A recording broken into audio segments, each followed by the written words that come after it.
And then you go to the NFL draft Hmm. as the best football player In the country. in college, Heisman Hmm. Trophy winner. Um, and yet you're not the first player taken. You're not even the first running back taken. I was the third running back taken. Taken for 14th overall, which isn't bad. It's still an You know, exceptional, still, yeah. but I imagine those first 13 picks Um, felt like it took forever. it was forever, for me, because I thought I was going to be there all of 20 minutes and leave. But once it wasn't so much. I knew Lawrence Phillips would go ahead of me because that's leading up to the draft. You kind of know these things. But once Timbiaka Patuka went ahead of me, and then Houston then dropped down to 19,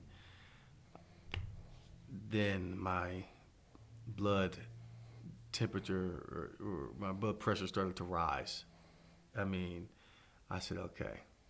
I said, all right, here we go again. Here we go once again.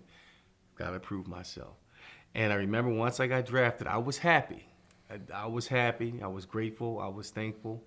I told my agent that night at dinner, I said, get me in on time. I'll take care of the rest. I said, it's not how you start, it's how you finish. And he told me that. I said, yeah, you're right.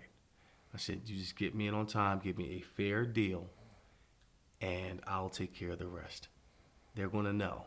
They're going to know they made a huge mistake by passing on me, every single team. So that was very difficult to deal with on that day because I felt like, man, I finally proved myself and I know my value, so I should go here. But it didn't work out that way. So that's what happened. So you're with the Houston Oilers, and then also they become the Tennessee Titans the following year. Um, you then carry the ball more than 300 times a season for 8 seasons in a row. Do you know how many running backs have done that? That I don't know. None. You have the record for Really? the most seasons with 300 plus Are you carries in a serious? season. That I didn't know. Wow. And then of the So no other running back has no ever other done running that. back has carried the ball 300 plus times a season for 8 consecutive seasons. I gotta use that. Thank you for that information. I had no idea. And then I did some figuring. There have been over 4,000 running backs in the NFL since the NFL began. And of those, fewer than 30 have amassed over 10,000 rushing yards in their career, 10,441. You're in a very elite field. And then it gets even more elite than that. You did that while playing 128 consecutive games without missing a start due to injury.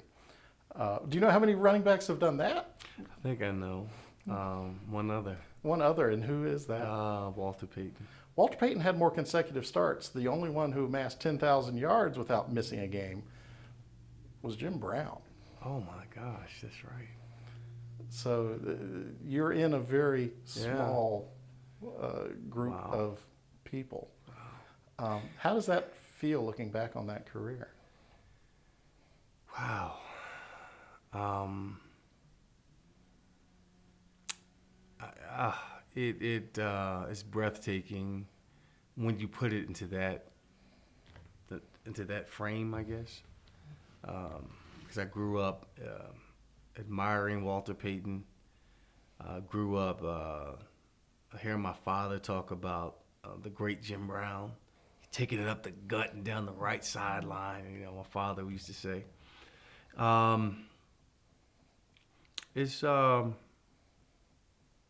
I guess now it's pretty impressive when I think about it, because when I'm in when I was in it, it was just the mentality to soldier up and be a warrior every week. If I felt like I could walk, I could play. That was it. I mean, I told my oldest son,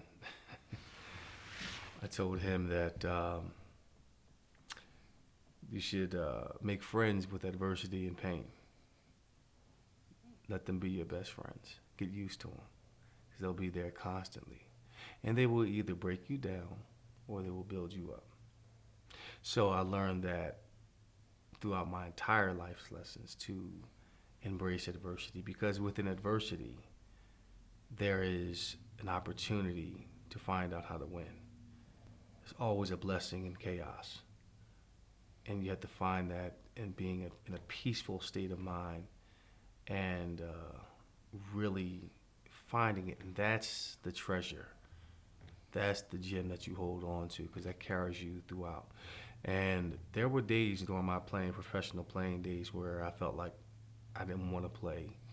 I was hurt, had to get shot up. But my goal was to win a championship.